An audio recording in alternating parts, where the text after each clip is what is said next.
So to go through the ladder style Cavalletti, I have here a homemade style ladder. I've got 2 of these, so I can have twice the distance with twice the amount of rungs if I'd like to. You can, for your own dogs, of course, use a normal ladder. If your dog's tall enough that they can step through and the rungs aren't too high, or the sides of the ladder aren't too high for their legs, you can just use something normal. However, I've got very small dogs and I don't have a ladder, so we made one with wood and doweling and painted it. Okay, so this is just half of the distance and is really handy for starting out with.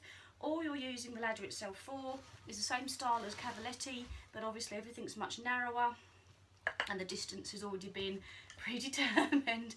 As you can see, my dogs quite like this one.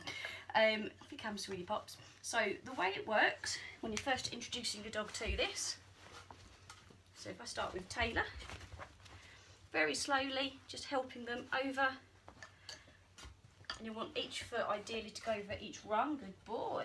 Merlin, come around. While you stand either side. Good. That's very good. If you've got a rung ladder like this, and actually your dogs are quite long in the board, you're quite tall, you might find that overstep one of the gaps. Never do this to more than one dog. And with Cassie here, you can see her lifting each foot in turn as she goes along. That's very clever.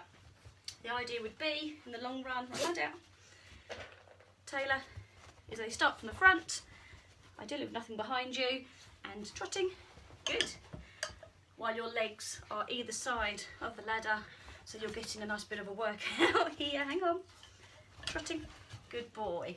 You flew a bit then. Okay, hold on. And as you're walking backwards, nice and steady, you're then lifting yourself up a little bit higher. Your dogs can then go through the Cavalletti at whatever speed you want them to go through. So I start with 3 rungs and then I can add my second one of these on, good boy, to make the 6 rungs. So I've got a slightly longer course to work on. And I can go as fast or slow as I want to, depending on whether I want to focus or not. For the boys, I go a little bit quicker, so they're trotting. For Cassie, if we go too much faster, she ends up just jumping over the whole thing. So we use it for a bit more precision work, working on getting those back legs where they should be. Cassie, come round. There she is. So for Cassie, it's here, Poppet. Come on, Melly. Right, no.